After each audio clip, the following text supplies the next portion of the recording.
You've heard it 1,000 times. Nothing can go faster than light. It's the cosmic speed limit, the universe's ultimate law. Einstein said so, and Einstein was right. But have you ever stopped to ask why? Why can't anything go faster than light? What happens if you try? What would the universe do to stop you? The answer is stranger than you think. It's not that there's some cosmic police force pulling you over if you go too fast.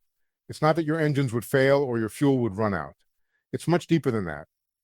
The universe itself is structured in a way that makes faster than light travel not just difficult, not just impossible, but meaningless. The very concepts of space and time conspire to prevent it. I'm Leonard Susskind, and I've spent my career exploring the deepest structures of reality. And I can tell you that the speed of light is not just a speed. It's not just a number. It's woven into the fabric of existence itself. Understanding why nothing can exceed it is understanding something fundamental about what the universe is. Let me take you on a journey into the heart of space-time. By the end, you'll see the universe differently. You'll understand why the speed of light is the speed of reality itself. Let's start with what speed actually means. Speed is distance divided by time. Simple enough. If you travel 100 kilometers in 1 hour, your speed is 100 kilometers per hour. Everyone understands this. But here's the first surprise. Distance and time are not what you think they are. They're not fixed. They're not absolute. They're not the same for everyone. They depend on how you're moving. Before Einstein, everyone assumed that space and time were universal. A meter was a meter. A second was a second. No matter who measured them, no matter how fast they were moving, everyone would agree. Einstein showed this is wrong. Completely, fundamentally wrong. In 1905, Einstein published his theory of special relativity. It was based on two simple postulates. First, the laws of physics are the same for everyone moving at constant velocity. Second, the speed of light is the same for everyone, regardless of how they're moving. That second postulate sounds innocent, but it's revolutionary. It's the most counterintuitive thing in all of physics. Think about what it means. Suppose you're standing still and you shine a flashlight. The light travels away from you at 300,000 kilometers per second. Fine. Now suppose you're in a spaceship traveling at half the speed of light. You shine the same flashlight in the direction you're moving. How fast does the light travel? Common sense says 450,000 kilometers per second. Your speed plus the light speed. That's how velocities add, right? Wrong. The light still travels at exactly 300,000 kilometers per second. Not 450,000. Not 300,001. Exactly 300,000. This makes no sense. How can the light speed be the same whether you're moving or not? If you're chasing something, shouldn't it appear to move slower relative to you? For light, the answer is no. Light always moves at the same speed. Always. No matter how fast you're going, no matter what direction you're moving, light travels at c, the speed of light in a vacuum. This is not a theory. This is an experimental fact. We've measured it thousands of times. The Michelson-Morley experiment in 1887 tried to detect differences in the speed of light, depending on Earth's motion. They found nothing. The speed was always the same. Every experiment since then has confirmed it. The speed of light is constant, universal, absolute. But if the speed of light is absolute, something else must give. And that something else is space and time themselves. Einstein realized that if the speed of light is constant for everyone, then distance and time must be different for different observers, space contracts. Time dilates. The measurements you make them depend on how you're moving. Let me explain time dilation first, because it's the key to understanding why you can't go faster than light. Imagine you have a clock. Not an ordinary clock, but a light clock. It works by bouncing a pulse of light between two mirrors. Each time the light bounces, the clock ticks. Simple. Now put this clock on a spaceship moving past you at high speed. From your perspective, watching from the ground, the light in the clock doesn't just go up and down. It goes up, forward, down, forward. It travels a diagonal path, a longer path. But the light still travels at c. It can't go any faster. So if the path is longer, the light takes longer to complete each bounce. The clock ticks slower. This isn't an illusion. It's not a mechanical effect. It's not that the clock is malfunctioning. Time itself is passing more slowly on the moving spaceship. Every process, every heartbeat, every thought, every atomic vibration, everything slows down. From the perspective of someone on the spaceship, nothing seems unusual. Their clock ticks normally. Their heart beats normally. They don't feel like they're in slow motion. But from your perspective, watching from outside, they're living in slow time. This is time dilation, and it's not science fiction. We've measured it directly. Atomic clocks flown on airplanes run slightly slower than identical clocks on the ground. The difference is tiny at airplane speeds, but it's real and measurable. GPS satellites have to correct for time dilation, or your navigation would be off by kilometers. Now here's the crucial point. As the spaceship goes faster, time dilation increases. At half the speed of light, time on the ship runs about 15% slower. At 90% of the speed of light, time runs about 2.3 times slower. At 99% of the speed of light, time runs about 7 times slower. At 99.99% of the speed of light, time runs about 70 times slower.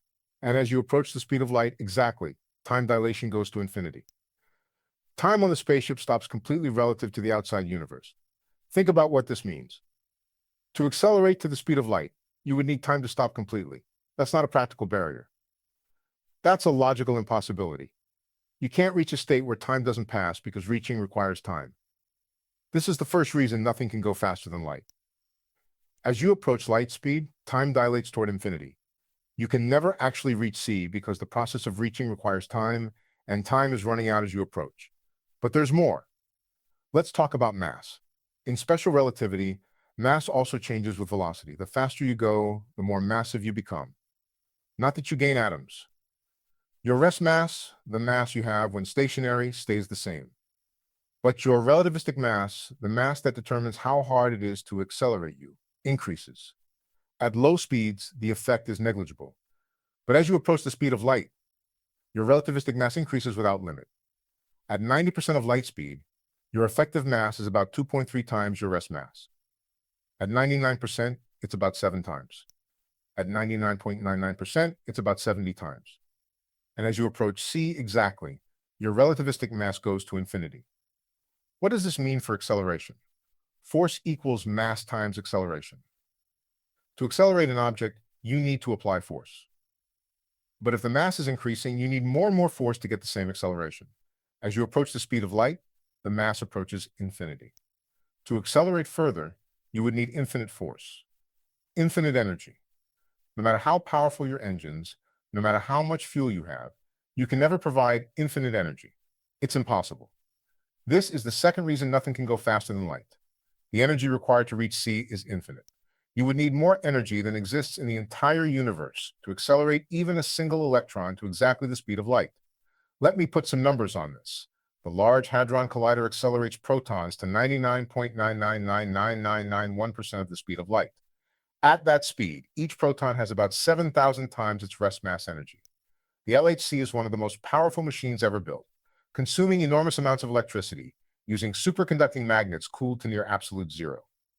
And after all that, the protons are still not quite at the speed of light.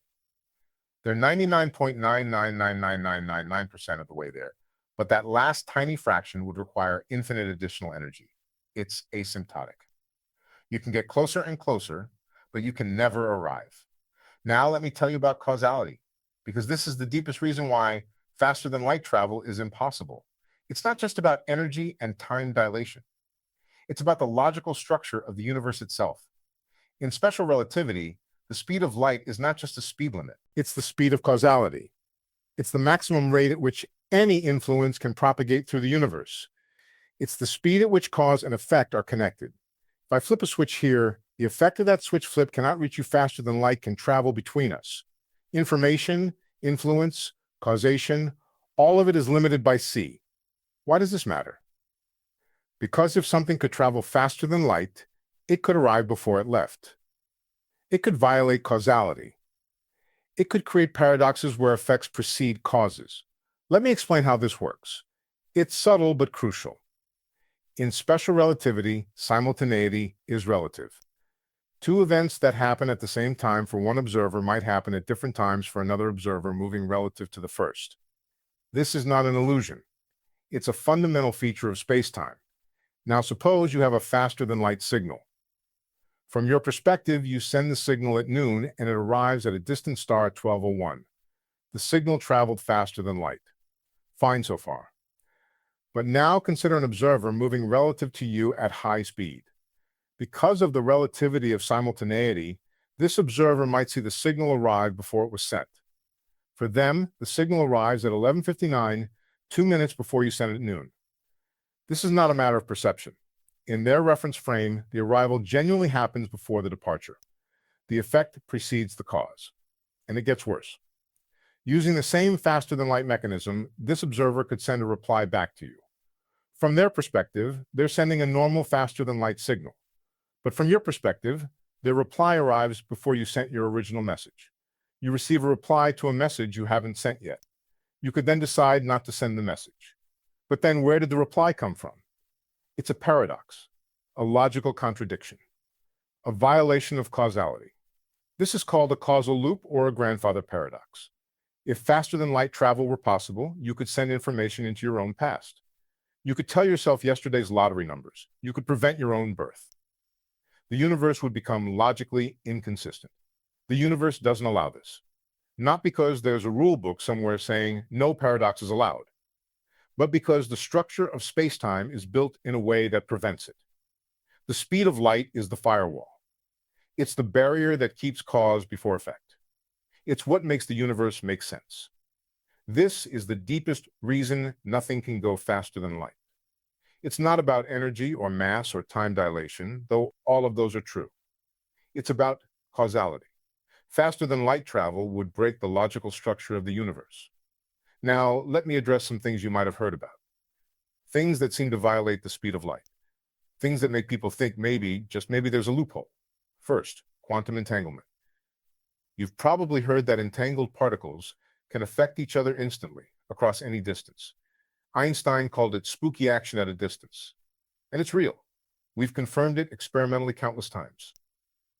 When you measure one entangled particle, the other particle's state becomes determined instantly, no matter how far away it is. If one is spin up, the other is spin down. The correlation is instantaneous. Does this violate the speed of light? No. And here's why. You can't use entanglement to send information. The outcomes of quantum measurements are random.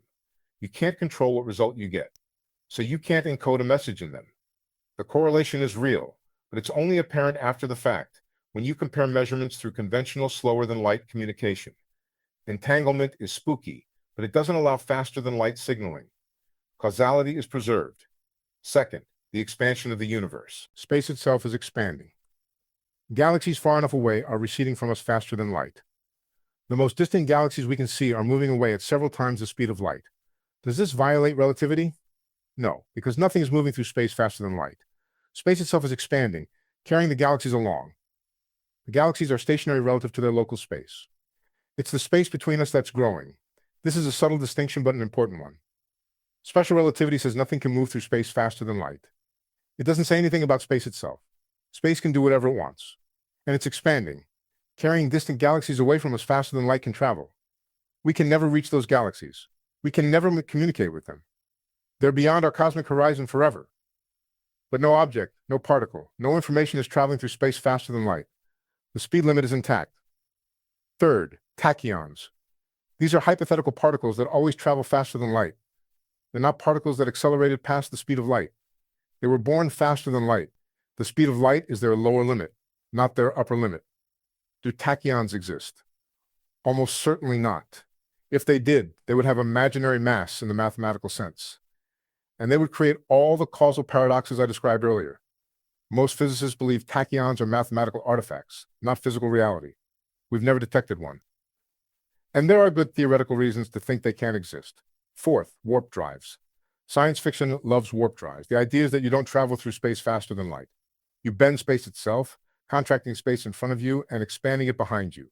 You're in a bubble of warp space-time, riding a wave of spatial distortion. In 1994, physicist Miguel Alcubierre showed that such a configuration is mathematically possible within general relativity. You could, in theory, travel from here to a distant star without ever locally exceeding the speed of light. The space around you does the work. But there are enormous problems. The Alcubierre drive requires exotic matter with negative energy density, matter that almost certainly doesn't exist. And even if it did, the energy requirements are absurd. Early calculations suggested you'd need more energy than exists in the observable universe. More recent work has reduced the energy requirements somewhat, but they're still impossibly large. And there are deeper problems. You probably couldn't steer the bubble. You couldn't stop it. Hawking radiation at the bubble boundary might fry everything inside. And the causal paradoxes would still apply. Warp drives are not a loophole. They're a mathematical curiosity that almost certainly can't be built. So we're stuck. The speed of light is the limit, not because we haven't tried hard enough, not because we need better technology, but because the universe is built that way. Let me tell you what the speed of light really is. Because it's not just the speed that light happens to travel. It's much more fundamental than that. The speed of light is the conversion factor between space and time. It's what connects meters to seconds. It's what makes space-time a unified four-dimensional structure instead of separate space and time. In relativity, we often use units where c equals 1. 1 light second of distance equals 1 second of time. This isn't just a mathematical convenience. It reveals something deep. Space and time are the same thing, measured in different units. The speed of light is what relates them. If you ask why the speed of light is 299,792,458 meters per second, the answer is it's not. That number is an artifact of our arbitrary units. We define the meter and the second separately, long before we knew they were aspects of the same thing. The speed of light tells us how our historical units relate. In more natural units, the speed of light is just 1. 1 unit of space per 1 unit of time. It's the most natural speed there could possibly be. It's the speed at which space becomes time and time becomes space. Light travels at this speed because photons are massless. Anything with zero mass must travel at c. It's not that light is special. It's that masslessness is special. Photons, gravitons, gluons, anything without mass travels at the universal speed limit. Particles with mass travel slower. How much slower depends on how much mass they have and how much energy they carry. But they can never reach c. That's reserved for the massless. The speed of light is also the speed of gravity. Gravitational waves, ripples in space-time caused by accelerating masses, travel at exactly c. We confirmed this in 2017 when we detected gravitational waves from a neutron-star merger and saw the accompanying light arrive at the same time after traveling 130 million light years. Gravity and light travel at the same speed because they both travel at the speed of causality. The speed of space-time itself. The speed at which the universe updates its own state. Let me leave you with something to think about. The speed of light seems like a limitation, a barrier, a cosmic frustration preventing us from exploring the stars. But think about it differently. The speed of light is what makes the universe coherent. It's what keeps cause before effect. It's what prevents paradoxes and contradictions. It's what allows time to flow in one direction. It's what makes the past, and the future the future. Without the speed of light limit, the universe would be chaotic. Events could happen before their causes. Information could arrive before it was sent. The logical structure of reality would collapse. The speed of light is not a limitation. It's a feature. It's what makes the universe make sense. It's the price we pay for causality, for logic, for a universe that follows rules and can be understood. We can't go faster than light. But in a universe where we could, we probably couldn't exist at all. The same structure that traps us in our light cone is the structure that allows us to exist, to think, to wonder why we can't go faster. The universe is not arbitrary. It's not cruel. It's consistent. And that consistency, expressed through the speed of light, is what makes physics possible, what makes life possible, what makes you possible. Nothing can go faster than light, because faster than light would mean faster than reality. And reality has to hold together. It has to make sense. It has to work. The speed of light is not a wall. It's a foundation. And everything we are is built on it. Thank you for taking this journey through space-time with me. The speed of light seems like a simple concept, but it contains multitudes. It's connected to time, to mass, to energy, to causality, to the very structure of existence. Now, when someone asks you why nothing can go faster than light, you know the real answer. It's not that we can't. It's that faster than light doesn't mean what you think it means. In the deepest sense, there's nowhere faster to go. The speed of light is the speed of reality, and we're already traveling at exactly the right pace.